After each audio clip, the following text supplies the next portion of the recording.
Flying for Flavor. This is episode 56 and the last episode of season 1. Wow. Exciting, When you put it that way, it's a whole other thing. And we're taping this on Wednesday, the official first day of school here in the greater Sudbury area. So as much as we wanted to have a full house here today, Stacy's running late, Deke's running late. So Cynthia and I said, screw it, we're doing it on our We're going own. to do it anyways. We have wine, we have snacks. That's all we need. That's all Wine, we need. snacks, and each other. That's right. So this is going to be the last one that's going to be audio only. Yes. So Cynthia's very nervous. She already messaged me before she left here today to come here. So are you recording this one? Do I have to do my hair and wear makeup? Do I have to wear pants? Oh, yes. We were supposed to. Anyways, we'll talk about that, the anniversary talk about party. that later. Yes. But yes, so she's going to have to start wearing pants. Yeah.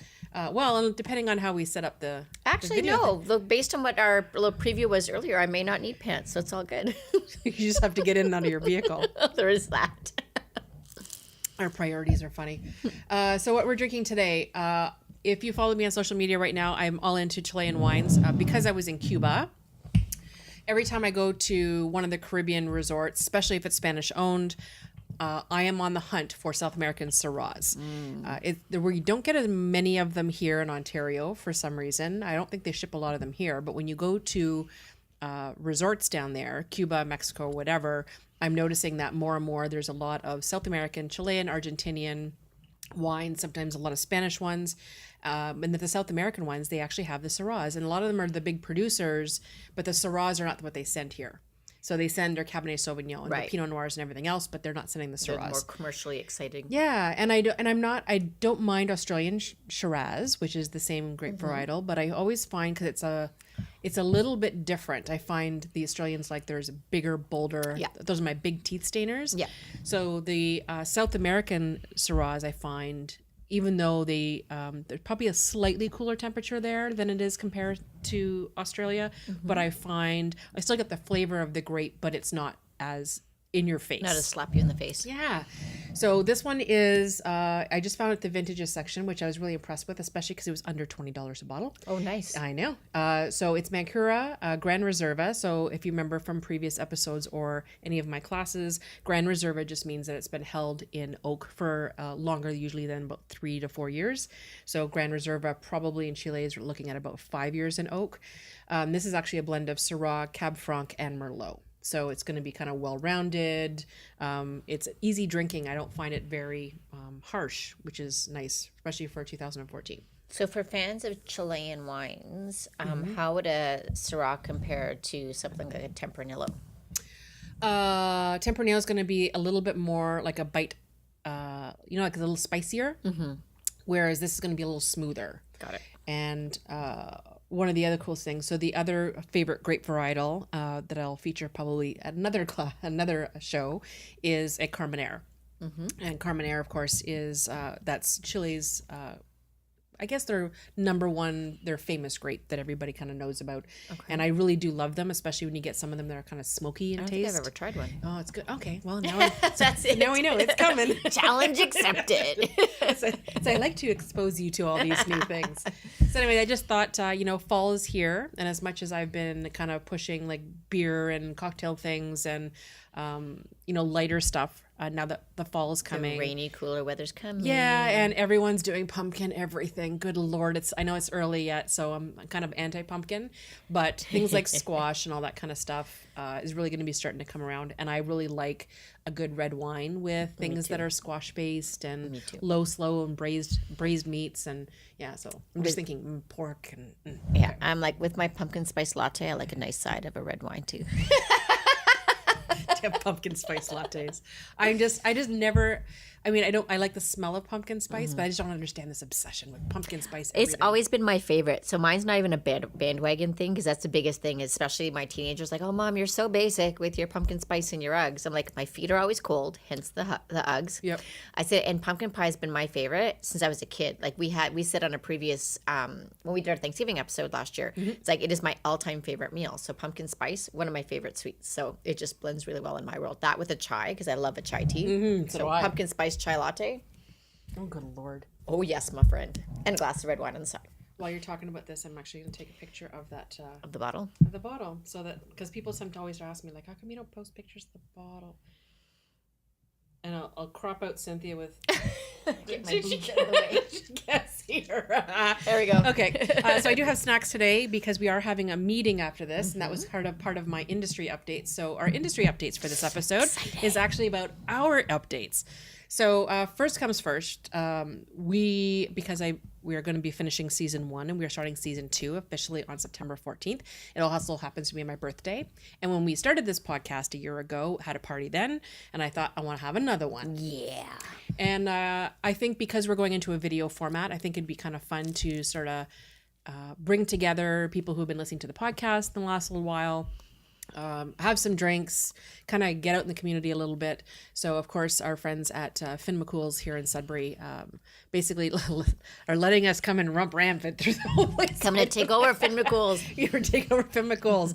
So, we're going to have some little apps and stuff. The way I set it up, I think it's at $15 in advance, $20 at the door.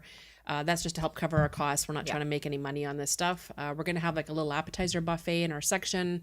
So you'll get a little plate that you can help yourself to, and then you'll get like a drink ticket so you can order whatever drink you want. I will be recommending a few off their menu, of course, but you'll be able to choose whatever you like. We are going to have a separate section. I'm crossing my fingers we have a nice day because we can still be out in the patio, which I think will be fun. And then I was kind of hoping that our Flying for Flavor DJ Alex Deep Rogers can come out and spin some tunes, but because it's a pub atmosphere, if he's going to come and do his deep house, we kind of want to do it outside as opposed to inside. Kind of clash with all the kilts. But it would be kind of interesting though to take like a kind of pub songs and kind of make them. Oh, that'd be fun. Yeah. Challenge out there, Alex. I know if I mention it, he'll just shake his head. But hopefully Alex is going to be there. So if you want to chat music, he'll be there. Some of our previous guests, I think over the last season are going to be showing up. We're going to be talking about things from the last season and laughing some behind the scenes stories that you guys may not be aware. Hence Cynthia's never wearing pants. Okay. Just so we're clear, I do wear pants to do podcast.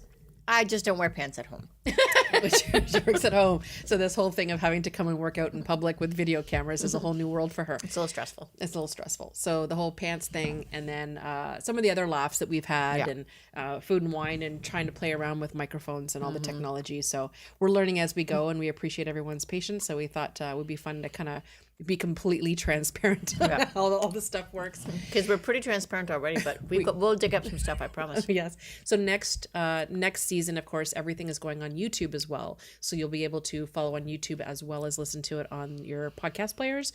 So this way, depending on if you happen to be a person who learns better by watching or listening, you'll be able to kind of subscribe and it'll still be up every single week.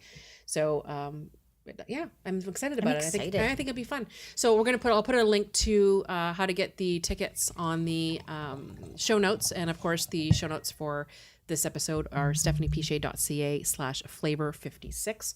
And if you are looking on the Facebook page, actually any of our social media handles now for the podcast, you'll be able to find the link in one of the posts on where to find the tickets for this event.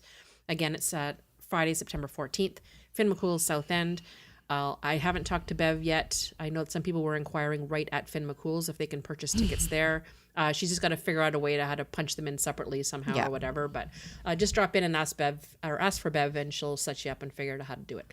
But regardless, we just hope you can celebrate with us next week because that'll be fun. Yes.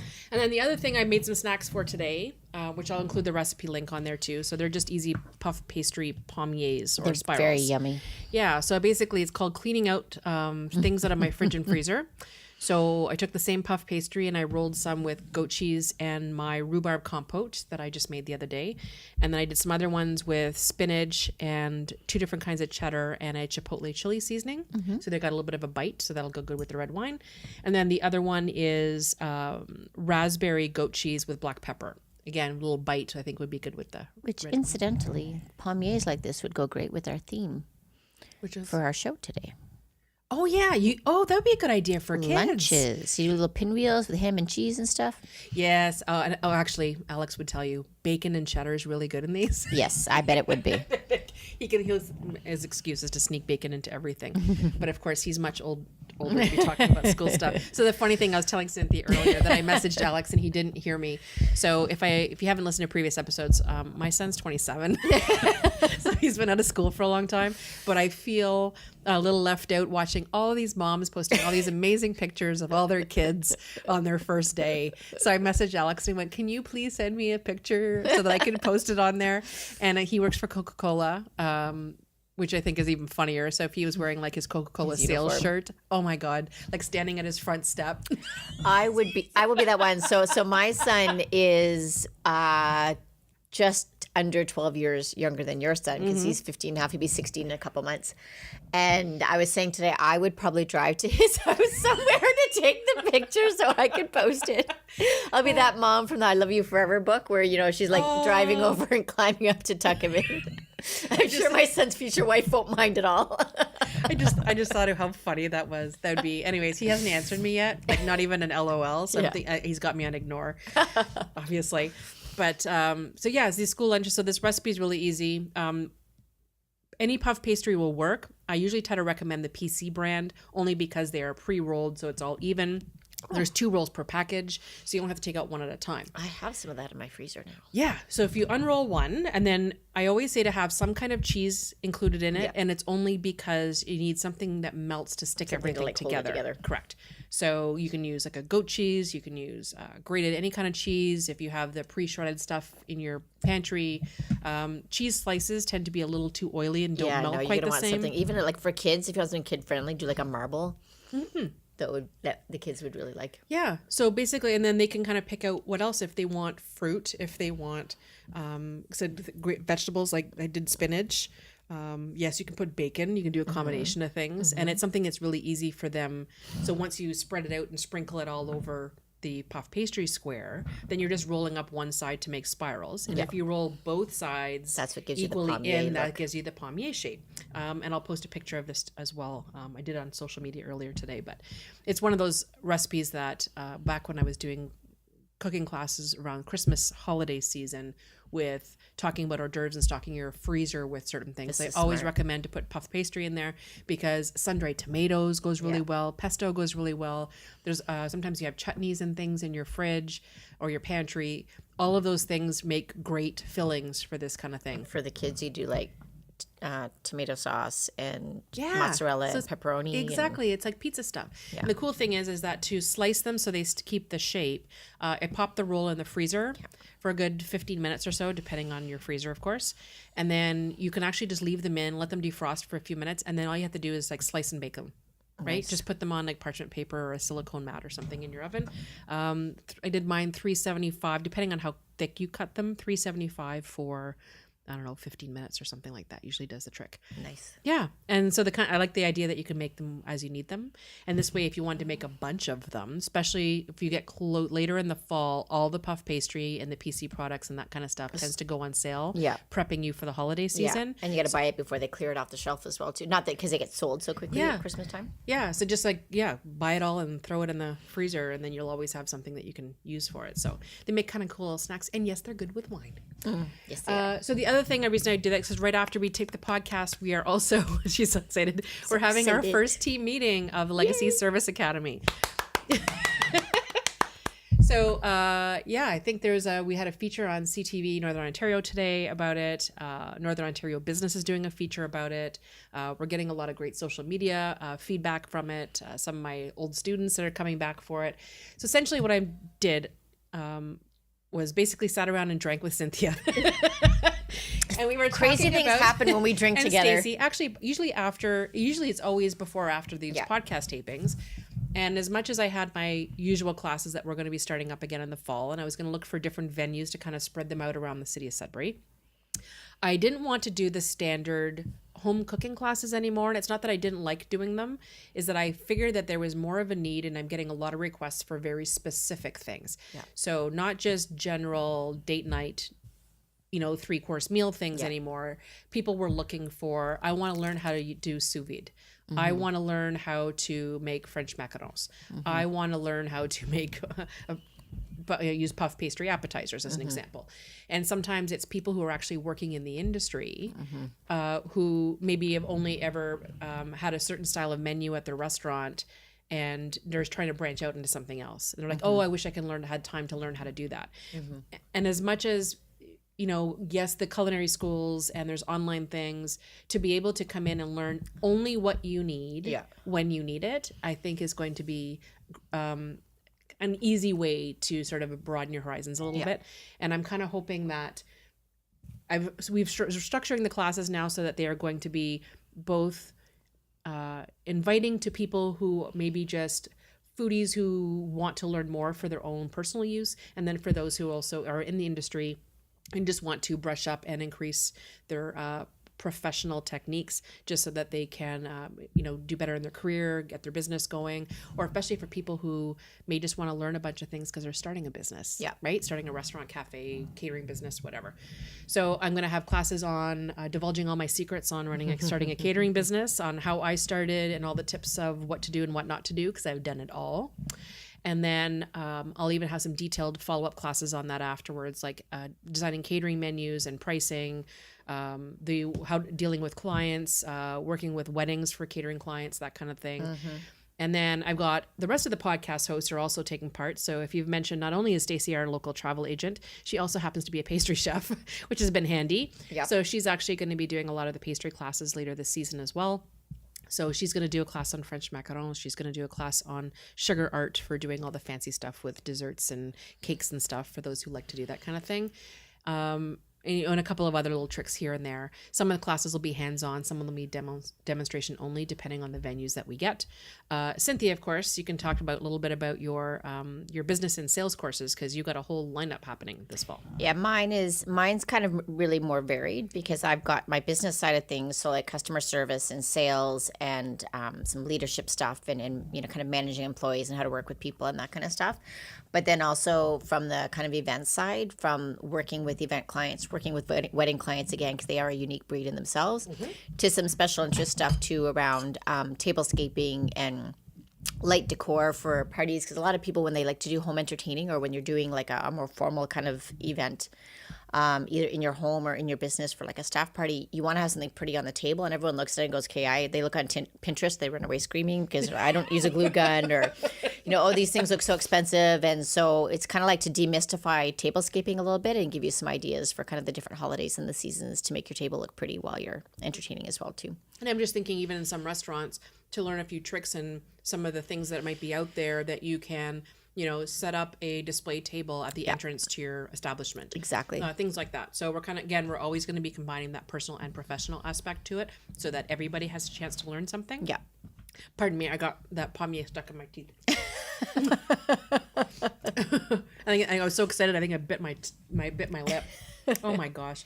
So but then, I think the other thing too about the Servers Academy too is that we've got such a varied group of instructors and a varied cast of characters with skills. So it's almost a matter of, it's like, what do you want to learn? And we've pretty much got someone who can put something together for you, which is crazy as well too. So. And that's exactly what we wanted. So, so we had Stacey Deek's going to, he's putting together a whole class on how to bring a product to market. Oh, so fun. If you happen to be that lady at home who's got this secret sauce recipe, and you just don't know what the next step is to how to get your product, between labeling, pricing, the whole production part of it. There's a different process with the health unit. There's all these things. Yeah. So he's going to go through and do a class on that, which is great. You'll kind of follow in his Zare small batch hummus footsteps. He's also going to do a class on Arabic cuisine. So some of the recipes and stuff that he grew up with, for people who want to kind of, learn different flavor combinations and some of the traditional recipes. I think that'll be great too. I have a dream class. You have a dream class? Yeah. I dream of us someday being able to do a barista class. The problem with it is having enough coffee machines, and because that's not a display, that's a hands-on. Yeah. Yeah. That's a dream. That's a someday. Okay. That's a good challenge. Challenge accepted, system. So one of the other things is, if you happen to be in the Sudbury area, there's some events that are happening at local establishments. Yeah. So wherever possible, the whole plan was, I pick a topic that people want to learn about, and then I try to find the person or business that I think has has the willingness to teach what they know And the expertise and the ability. expertise to do it, the time to do it, and because I can't possibly, as much as I say I'm that generalist. I know a lot about a little That's things, the same as me. right? But when it comes to something specific, I'd rather go to somebody who knows exactly what they're doing. Yeah. So just as a fun one to start off with, that's why we did our promotional thing at the Cedar Nest the other day, because the owner, Sue Peters, was telling me about how much she's really enjoying a lot of the French pastries and the French cuisine that she's researching while she's developing recipes and things like that for her cafe. So while we were talking, I said, well, I have a Tour of France class that I always do for wines in the fall. And I said, why don't you do the food that I would normally do? So I kind of gave her the wines and here's some little tasting notes, and she's been playing and she's very excited. So this is going to be one of her first big dinner wine pairing events that she's going to be doing there. And we actually only have 6 tickets left. Yeah, that one's come along really well. Yeah, that went really well. So that one's coming along. We haven't launched it yet, so you'll have to hear about it here. It'll probably be next week that I'll be posting it. But we're doing another one with the people at Ripe at the South End in Sudbury. So they're going to be we're doing a pizza and wine class. Fun. So yeah, so it's going to be for people on the professional or the personal side who want to learn more about how to make a proper pizza dough, all the techniques involved in it, oven temperatures, different toppings, the balance between toppings. Nice. And then of course I'm going to talk about some of the wines and which ones to go with traditionally with which kind of pizzas. So we're going to do that. I think that's October 13th. We're going to do that on a Saturday because I thought it was fun. And we're actually going to be doing it in Pinchman's after hours because they're closed in fun. evenings. Yeah, so this way we're not interrupted and it's not interrupting the restaurant.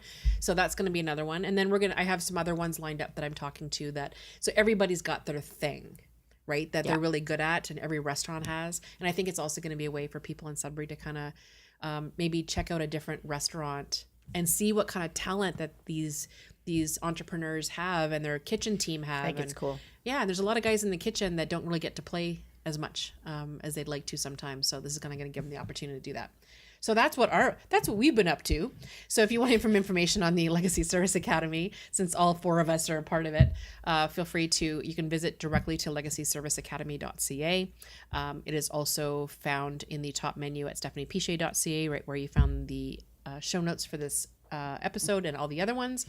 And classes are going to be starting next week. So excited. My favorite part is when you said, yeah, I looked for people who had the time to do this stuff. Or some of us that don't have time, but we're crazy and we do it anyways, right, Steph? What is that saying? If you want something done, give it to a busy person. That's right. So I have a lot of busy friends, it's kind of fun, but I think it'll be good. It'll be good. Oh, and I've got, for my wine classes, the only thing that's new this year is I'm actually having people Skype in. Yes, I'm excited. And it's only because I've made contacts at different places around the world, and it's too difficult for people to always come up here, especially with weather, travel, whatever. But they're excited to talk about their products, and they know that I'm, showing off their stuff at certain classes. So I've got a Mark Pisters next week he's a winemaker in Niagara. And then I've got the following week, the Sparkling Winos. I just think it's so funny. You call them the Bubbly, Bubbly Boys. Boys. I'm like, I knew I could not remember the name. Like, the Bubbles and Boys. So these and guys are something. huge on Instagram. They have a big following. They're fun. starting to host some events and stuff down in Southern Ontario. So they love bubbles, and especially Canadian bubbles. So I made sure to have a couple of the sparkling wines, some of the great ones, and they've already sent me some recommendations of what to include in the lineup for that class. So that'll be September 19th. And again, every class only has 10 seats in it, unless it is going to be one of the larger ones. So that's going to be September 19th. And then in October, one of the other ones that's really cool is we're going to be doing an entire class with Ironstone Vineyards in California. So I was going to do just a Chardonnay class, and then I managed to get a contact. Joan is the daughter of the founder of Ironstone Vineyards.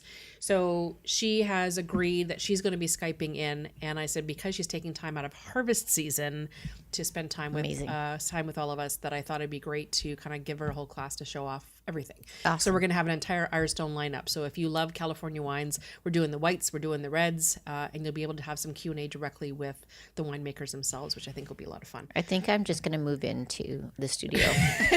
But we're just not having them never at just gonna the studio, so that's I one know, of the I cool know. things. So if you live from Sudbury, you know that if you're in the South End, you don't like driving to New Sudbury. If you're in New Sudbury, you don't like driving to South End. So we're alternating weeks and locations for all Yeah. of the classes. So there'll be some at the South End. There are some at New Sudbury. There's going to be some downtown. Yeah.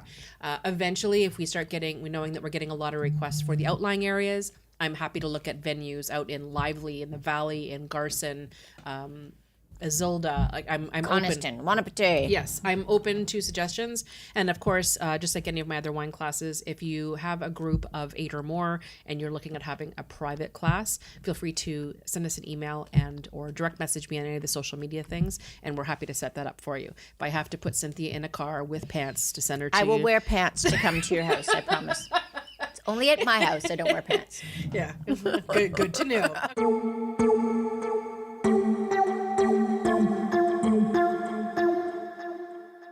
Okay, let's get back to the topic because it's Oh going to be a long yeah, episode. we actually had a topic for this show. Yeah, it's called School Lunches. I'm excited. And I'm glad that Cynthia can show up for this one because, as I mentioned, my son's a little too old for school lunches.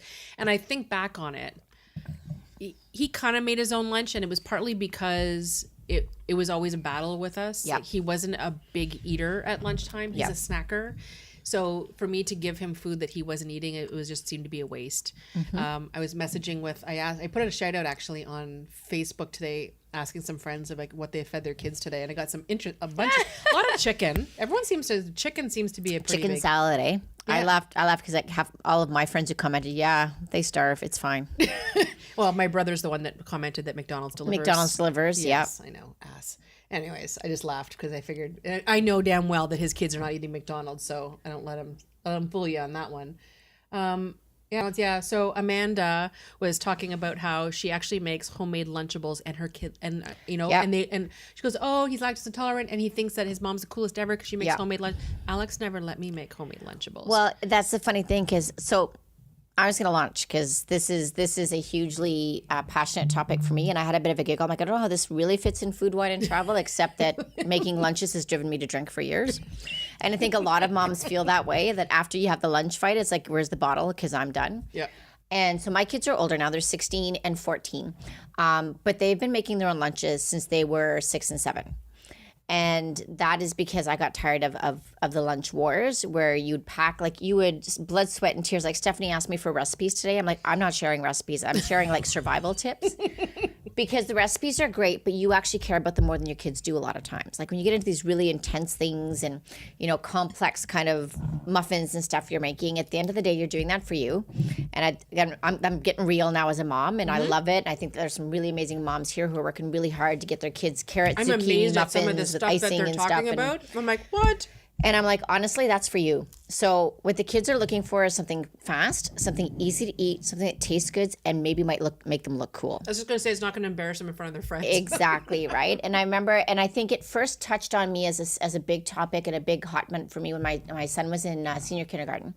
And I saw these kids eating Oreos around him, and like we're talking at 10 o'clock in the morning, because their nutrition breaks in Sudbury are different from what our traditional lunches were. We didn't have nutrition. They have breaks nutrition in our break kids. at like 10:30 in the morning and 1 o'clock in the afternoon or something like that. So they're basically in the morning, they're eating half their lunch. And a lot of times when your school has a lunch program in the Sudbury area, they're actually getting lunch at 10 o'clock in the morning, which is really weird because they only started school at 9 o'clock. Okay, so this must be why the people are like when I see how much food Yeah. people are sending with their kids. Well, and that's now the I other get thing it. I was going to talk about too, because so in my son's class, in his original school, another parent and I had this real passion for kids eating healthily but still fun, and so we got involved in it. They didn't have a breakfast or a snack program or anything, and we started a snack program and we started a breakfast program. And I had so many parents say to me, "Well, my kid's never going to eat vegetables. They won't eat vegetables." I'll tell you right now, the power of peer pressure can work in a it's really awesome. positive way too. Yes. And so we started out, we didn't even do anything fancy, but we bought these butterfly, like serving trays, butterflies, and there's something else, butterflies and something else that had big wing type things so we could have dragonflies or something. Or turtles, that's what it was, dragonflies and turtles. And so we had dip in the middle, and we had broccoli, and we had cauliflower, we had carrots and peppers and all those things you think your kids won't eat. And you're absolutely right. Those first couple of months, they weren't eating a lot. But, excuse me, it takes one cool kid who likes broccoli. Yes. And the rest is history. And so by the end of the year, and I pick on this one because I absolutely love the little girl, and her mom was a very good friend of mine. She was putting her Oreos aside by the end of the year to eat the broccoli with the dip. And we were doing things like mini quiches. And we were throwing things like broccoli and cheese and peppers into them. And the kids didn't know because they were just calling them rainbow pie, which quite frankly, no, that's a recipe I probably could share because that's one that could be frozen. So I'll send that to Steph immediately following the show. Rainbow pie is literally just quiche, and there isn't even a recipe. I'll just tell you what to put in it, and you'll do the thing. Because it's like making a scrambled egg and I dumping love when it you into give me tart those shells. recipes. Well, It's like, that's this is what it what's is. in It's- it, and- you know that mine are always really easy because it's like you make a scrambled egg, make an omelet basically in the bowl, and then dump it into tart shells, and there's your rainbow pie. So that's one I will share because those freeze really well, and the kids love them. And they'll eat them cold. But beyond that, so once we kind of got them eating healthily, it was like, now how do we pack a lunch around this, right? And that idea of like getting up, and kids won't eat soggy sandwiches anymore. And we, the big PB&J, which is what we all grew up on, is now not a thing because there's so many kids with peanut allergies, which I completely respect. So what do you send, right? So the idea of that homemade Lunchable. What I did for my kids from the time when they started making their lunches, my son was in grade 2. My daughter was in her 3rd year of kindergarten. That's a long story. We moved overseas. But so by grade 1 and my son by grade 2, they were packing their own lunches. And I just bought them. And if you just Google like a separated lunch or a bento lunchbox, you'll find a bazillion different lunch boxes that have different sections in them. You can get the disposable ones at Walmart if you're worried about the kids losing them. They have like 3 or 4 sections in them. And so all I would do on a Sunday, so this did take a little bit of pre-prep, although now you can pretty much buy it all sectioned. So if it's really a time is an issue, you can buy things already kind of made up. But on a Sunday, I would cut up the carrots and the celery and the broccoli and the cheese and the pepperettes or the kielbasa or whatever kind of, we do chicken, basically whatever we thought the kids would kind of like to eat over the week. And I'd put them in boxes in the fridge. And so the kids knew we had like a section in the fridge that was their lunch section. And so our rule was they had to do 3 things from the fridge and 1 thing from the cupboard. Oh, okay, that makes sense. They would always do, have a treat, right? Exactly. You got to have a treat, but if my kids had their way, it was like going to be a pudding, a fruit cup, and a granola bar, right? And then maybe an apple if I was lucky. So our rule was they had to do 3 from the fridge, 1 from the pantry, and that would do them for lunch. And that worked out really, really well for a number of years. My kids are now older, and it got to the point where the prep, there was just no point in doing it because it's like on Monday they wanted all of these things, and by Wednesday those were so uncool they were not going to have them ever again. So our mandate was still the same without the extra prep. We were buying a little bit more of like I'd buy the baby carrots in the bag instead of cutting up the carrots, so I wasn't taking a lot on myself. But we'd still provide those things in the fridge, and the rules were still the same: 3 from the fridge and 1 from the cupboard. And my kids now make their own lunches, and like I said, even from that young age they were doing it. But it's at the end of the day, we decided to put the responsibility and the onus on the kids because whatever they pick is what they're going to eat. Correct. And I know a lot of people will say, my kid can't do it. I can tell you right now, I've got the most immature, almost 16-year-old young man. He's a fantastic boy. My son's going to be a great human being when he grows up after these teenage years, but not ever like the most responsible kid in the world. But he had no problem at all grabbing his 3 from the fridge and 1 from the pantry and going about his day. Yep. Something else to keep in mind is that check and see if your school has a breakfast program and B, a healthy snack program. Because quite frankly, between breakfast program and healthy snack program, my son doesn't need any more to eat. Oh, there's enough. So that was something else because last year? No, it was his last year of elementary school. And I had a really close relationship with the schools because I've always been really, really involved in getting in there. They all know who I am, and because I have a high needs and a special needs child, as I like to describe them. So I'm involved in the office quite often. I'm that parent who gets called to the office all the time. But by developing these relationships, then we had a lot of really great open dialogue. And I got a call from the school secretary. My son had been at this school now for 5 years. And she called me and says, this is a problem, Cynthia. Caleb is showing up with no lunch consistently. And my son is on ADHD meds. And a common side effect for many ADHD meds is lack of appetite. Mm-hmm. So my son doesn't eat a lot before 3 o'clock. He tends to eat. He has a little bit of a snack before because he goes to dance. And then after dance, that child at 10 o'clock at night will eat a 3-course meal. Yep. It's just how his metabolism is working right now. We have to work with that because as adults, we're the same way. We have some days where we don't feel like eating. Correct. And are we going to beat our children because they didn't eat all the food in that friggin' lunch? At the time that you wanted them to eat it. You know, at the time that you wanted to eat it. So let's think about them. They're little human beings as well, too. Your child will not starve if they don't eat all the lunch. And I had said to the secretary, I'm like, okay, honey, you've known me for years and years and years. You know I'm not starving the kid. I said, but why am I sending food to the school for him to throw out? Yes. It makes no sense where he could get a bagel for breakfast in the morning and he could have at healthy lunch, they'd have like fruit, they'd have veggies, they'd have granola bars, they'd have crackers, they'd have cheese. Like they had a whole buffet, right? So, which is great and wonderful. I said, how much food does a kid need in a day? Now, some kids, like we were saying, some of the lunches we're seeing where they've got like these boxes of like 10 sections with more food than I would eat in a month. Yes. But the question is, are we giving our kid too much food? Well, that's the whole thing. Like, I mean, one of the moms did say that she's always surprised that she has nothing, like her daughter has nothing left when she gets home. But I also remember it's not even just when Alex was, I don't know if it was him that was in school and used to tell me that, or back when I was in grade school, used to give away a lot of stuff. I was just going to say your lunch. So that's the other thing about the cool factor where I said healthy, I'm like tasty and, you know, easy to eat and cool. Because let's be realistic, lunch is like a commodity at school, right?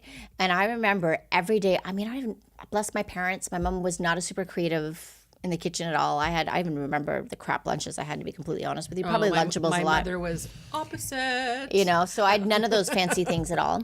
And again, my mom worked full time. My dad traveled a lot. I get it. So this is not a judgment. It just is what it is. I had a lot of Lunchables and whatever other instant stuff was available.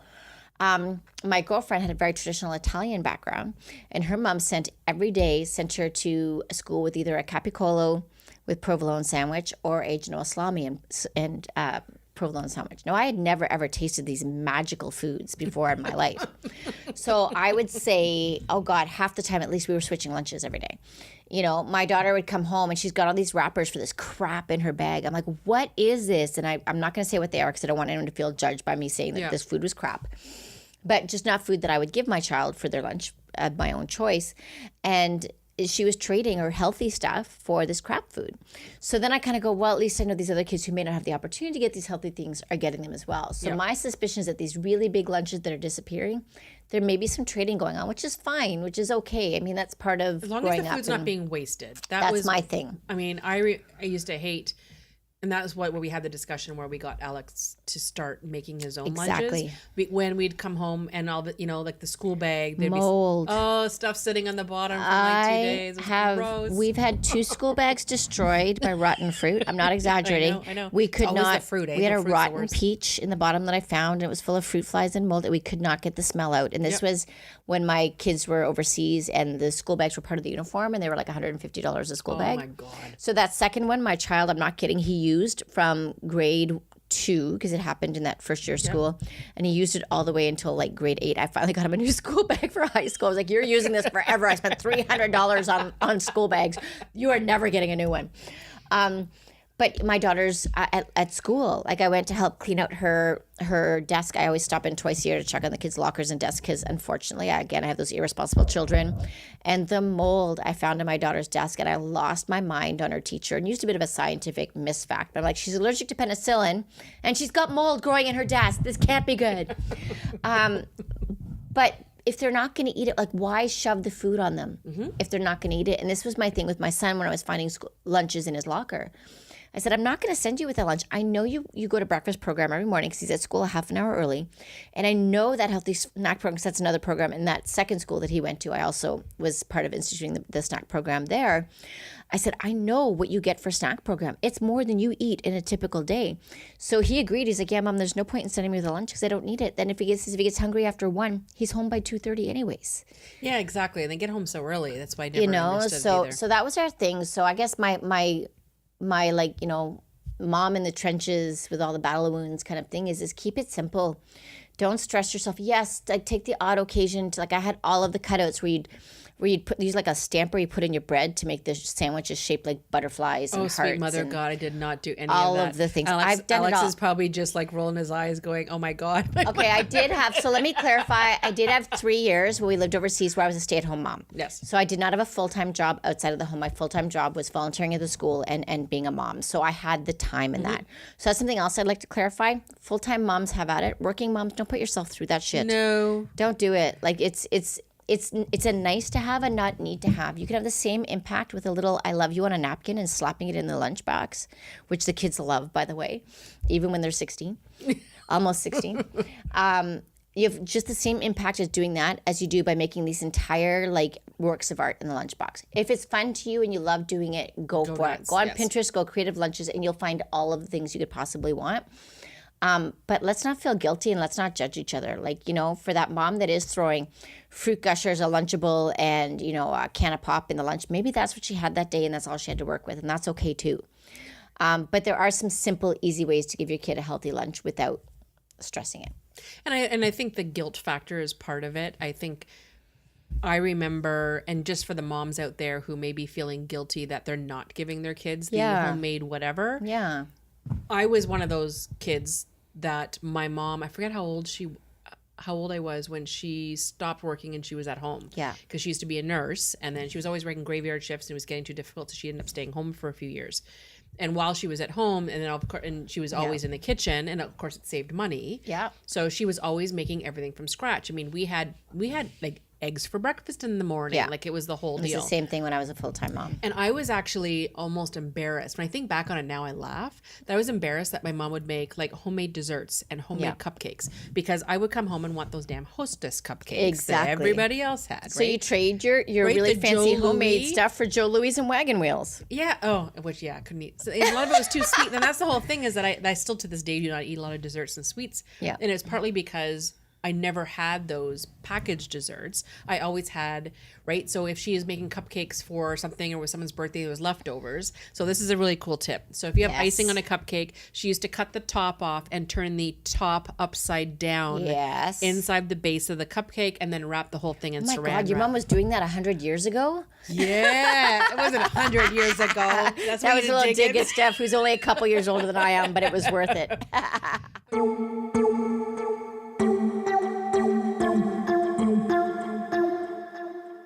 Yeah, so she used to do that, and Yeah. but yeah, so she made her lunches every day, and so I think back, I'm sure my brother has all these other stories. He has better memory than I do of all these things that she did that at the time we thought were uncool, or Yeah. even though we know now how lucky you how were. lucky we were Yeah. that our mom got to do these kind of things. And I was a working mom when Alex was in grade school, and then his nightmare started when he was in about high school, and I decided I was staying home, and I was going to make up for lost time. Well, that was the difference, right? So you were that kid that was going to school with all the homemade stuff, and my mom was like, we were at the height of the prepared foods in the 80s, right? So All it was of like, my friends were like everything Nestle from Quick like and- Michelinas to Nestle Quick to the Hostess cupcakes to the like Lunchables were first released kind of late 80s, early 90s, and that's Never had a Twinkie. yeah, see, and Never I had had all of them. any of But that you know stuff. what? Then we would have been good friends because we would have traded. You could have had my store-bought crap, and I would have My had your mom- homemade crap. My mom's chocolate cupcakes with vanilla icing. And the thing is, I mean, leftovers too are a huge resource that we don't always think of using because we always think of leftovers as having to be reheated. Love resort. I love leftovers. Like I used to do, like even now, like when I make homemade chicken fingers. I am a bit of a snob. We don't buy frozen chicken fingers. I always make homemade ones. They are so easy to make. Yeah. And so when I make homemade chicken fingers, I'm making a club pack of homemade chicken fingers, and then I'm either freezing the cooked ones, or quite frankly, we go through them the first couple of days. Anyways, everyone takes cold chicken fingers for lunch, and they taste amazing. Yeah. I I put them in wraps and stuff a too. heated pasta becomes a cold pasta salad. Like things like that. Like think about when you're making dinner, what of this could be eaten tomorrow? And try to make things in separately. So as an example, so we did I did a salad, my grilled you were having, which one are you having? I'm gonna go grab another glass. Oh. She's switching wines. So she's gonna switch the glass. The what was I talking about? Oh yeah, so we made a grilled vegetable salad this weekend because long weekend, so I wanted to have like my last hanging out at the barbecue day. Yeah. So I grilled like steak and chicken and shrimp, and then I just made this grilled vegetable salad. And I specifically did not put all of the grilled vegetables on the salad, so I left them on the side. Now I've been putting them in quesadillas. I'm putting them in wraps. I threw them in an omelet this morning. So now I have grilled vegetables and everything. And I think, if I needed to take a lunch, I mean, I work from home, so but if I had to take a lunch to work, I would so be using all the roasted vegetables. But even like at home, when you're serving a salad for dinner, serve the dressing on the side, and then you can use the extra salad for lunch the next day. Like, I mean, my daughter actually asked me, like, "Are you related to me?" But she said to me this weekend when we were shopping, because lunch was a big deal this year. So my daughter, she's on the autism spectrum. So when she gets nervous about something, she picks a specific piece of it and it becomes an obsession.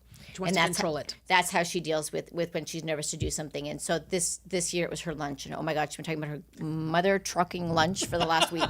Oh, now she's editing herself. I edited myself. Yeah. So, well, especially since it's back to school, we got to keep it out of the E section. Anyways, so, but she asked me for salad. Mom, can I buy salad for my lunch? I'm like, absolutely. And I showed her, we've got the little Tupperware, little minis that you do for your dressing and that kind of stuff. And so she put some salad in for herself. And I mean, some kids, the thing that turns them off about salad is the lettuce. So give them a salad of cucumbers and watermelon or or Village Greek salad. Exactly. Which is just with no lettuce. No lettuce, but all the other stuff tomatoes, for Greek salad. Yep.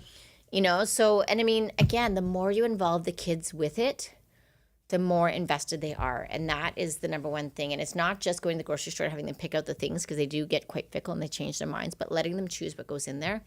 So what if your kid doesn't bring a sandwich? It's okay. So what if today they don't have a veggie, but they've got a cracker, so some kind of a fiber item, and they've got a dairy item, and they've got a meat item? That's okay. You can get the veggies in them when they get home. You know what I mean? So it's like almost like you need to drop the expectations and just make sure that they're having healthy choices. Yeah, and that's the whole thing. It's not always going to be all Joe Louise. I can't believe people still eat those things. Right? I know. Chemical. I almost swore again. Darn it. But yeah. Yeah, I'm just trying to think of all of the. I mean, even Norm was always telling me about all those kind of things that he had when he was a kid, and I told him, I said, I never had any of that. Like, I think I tasted a Twinkie. There was something that used to be like white Tasted and a Twinkie once. Okay, you're supposed to be keeping this. You're awful. And then there's this coconut thing. Oh my God, you're funny. What is that little? It was like a little puff thing that has like coconut or something. Flakies.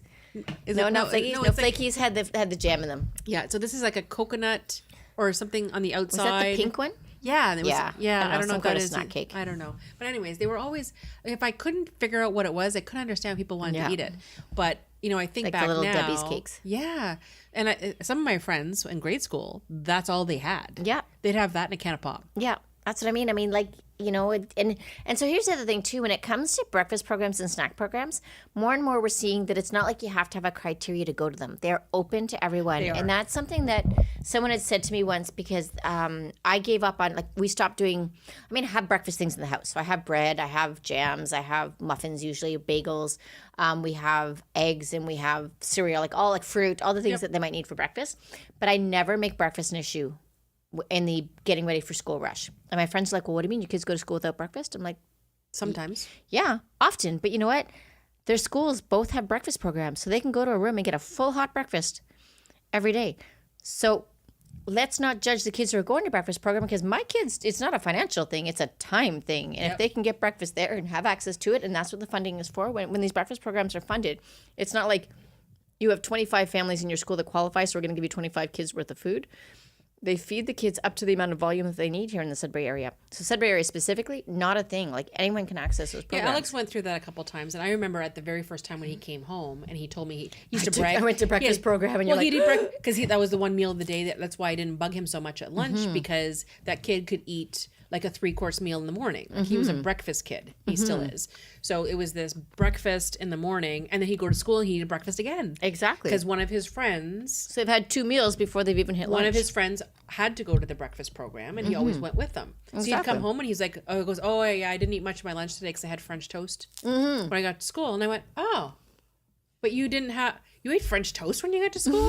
And I said, you really shouldn't be going. And he said, no, Mom, they said I could go. It's open to everyone.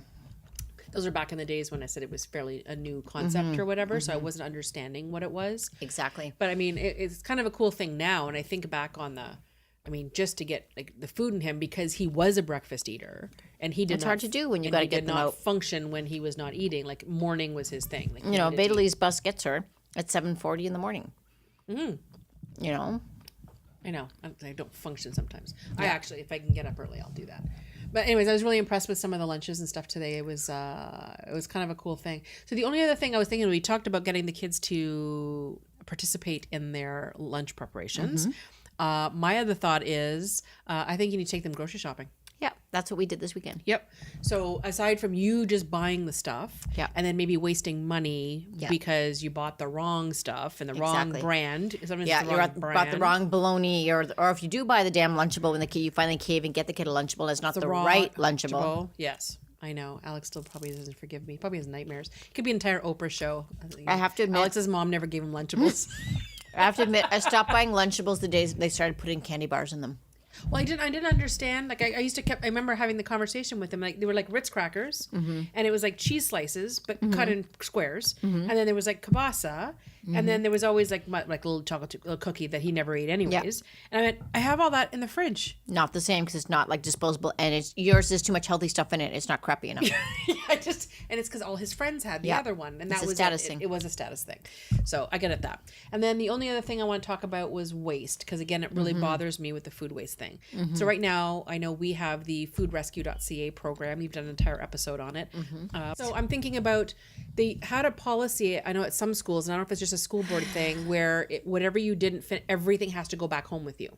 So there's two things about that. One is that everything has to go back home with you because they want your parents to see what you've eaten and what you haven't, and also they've got this litterless thing where they don't want litter happening. Okay. We've actually had we had a litterless lunch. They have it like a day here and there in some of the schools. We actually had it once a week when we're in Australia. But the problem is now is that the kids are getting shamed for bringing plastic bags or whatever in their lunches. So mom, hold tight, because it's okay that you sent us around like a Ziploc bag, because the kids are actually getting shamed over it. It's terrible. But anyways, I don't understand. So they're sending a plastic. They're like, sending so it's a litterless lunch day. So you're expected to bring it in one of those plastic boxes with all the Okay. things that can go back home. I get that. But if you're a mom that doesn't know about litterless lunch, or doesn't have a box because you can't afford to pay $30 for a box for your kid's lunch or whatever else, Yep. the kids are actually getting shamed because you were supposed to bring a litterless lunch. Well, the kids don't control their lunches. So this is like a note to schools and teachers, and especially the lunch ladies. It's not always the teachers, often it's the lunch ladies, and bless them. They're amazing people who put up with a whole lot of stuff. But let's not shame kids over what's in their lunch, because it's not usually the kids' fault. Yep. But from the other side of that, when it comes to waste and the idea of, one kid won't eat this, another kid won't eat that, they actually discourage, they won't let the kids trade things if they catch them because of allergies, because they're terrified that a kid's going to trade something, right? That's so, half the fun of lunch hour. but that's the problem, right? Is so that there's actually policies in some of the schools where they can't trade things, or they can't, you like this, I like this, which I don't have a problem with for my child, but my children don't have allergies, so maybe I've got less of a sensitivity to it. But yeah, the idea of sending all of the stuff back home is so that the kids' parents know Okay. what they've eaten and what they haven't Because I'm just eaten. trying to think, I mean, I wouldn't do it for sandwiches and stuff. Sometimes there's packaged goods. Sometimes there's like apples and things like that. Like if those things can be, if there's a place where they can put them, right? That you have a list of, like if you didn't have it today, right? And you want to put it there, it could be like a grab and go type thing for a kid who didn't get a snack or wants to grab it. Or that foodrescue.ca goes and picks up stuff from restaurants. So maybe they can do a drop off. There's definitely a lot of need within the schools that it wouldn't have to leave the schools. The challenge is around this anti-trading kind of policy that they've got. Now, that said, in most schools that have either a breakfast program or a healthy snack program, there are actually baskets or bins that go around that are kept in the classroom full of granola bars and fruit and non biodegradable kind of stuff, so that kids can grab something if they don't have food. You'll also see as well that oftentimes schools with pizza days will freeze slices of pizza. So that if a kid has no lunch, that the kid can ask for that's what something like that. Or like my kids' schools have had sub days, they've had pizza days, they've had soup days, they've had hot dog days, they've had burger days, and anything that's prepared extra, because they usually prepare a few extra, goes into the freezer. And that way, if a kid in the ensuing week doesn't have a lunch, they do have food in them. So the key is, so I would say as a parent, check with your school and see if they have a breakfast or snack program. And if you don't have the real estate to get as involved as I did because it was really tough to balance. Because I worked full time every time I instituted one, and it was like a lot of really early mornings at the school. But there's usually a school council with some volunteers that are available to make a healthy snack program happen. The funding is there, the food is available to the schools, and it's not a lot of legwork to make it happen. And that in itself will help your kid and other kids get fed. Okay. So if you're listening to this and you want and you're in the Sudbury area and you want some information on it, go ahead and send us a direct message or send us an email. And I'll be happy to share what I've got for sure. flavor@stephaniepichet.ca. And this way we will send you any links or whatever that you may need if you want to start something at your kid's school. So the only last thing I think would be kind of cool is I kept saying at the end of every episode that on whatever podcast player we're listening to. So we missed one. Oh, We were not on iHeartRadio. So I didn't know we could be on iHeartRadio. I put us on there this morning. So they're just trying to do all the background stuff on it. So it should be up by this weekend. So now we'll be on iHeartRadio app. Yay. So there'll be one more. So now I can say at the end of each episode, please rate and subscribe us on Apple Podcast, iHeartRadio, or whatever podcast player you're using. And we'll chat with you next week. Yay, cheers. Cheers. Happy back to school.